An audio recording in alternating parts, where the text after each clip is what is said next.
how to cash out on Cash App or how to withdraw money from Cash App.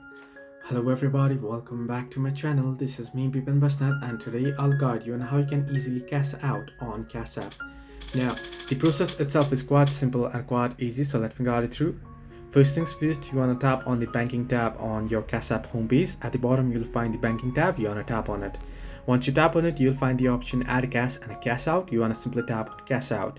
Once you tap on cash out, you want to select the amount that you want to cash out. You want to type in particularly and then tap on cash out again. Once there, it'll ask you to choose an option, whether the standard or instant. Standard will be a bit late and instant will be instantly, but with certain charges. You want to choose a particular option that you will like in order to cash out from the Cash App, and you'll be able to cash out. So this way you can cash out or withdraw on Cash App. Hope this helps you.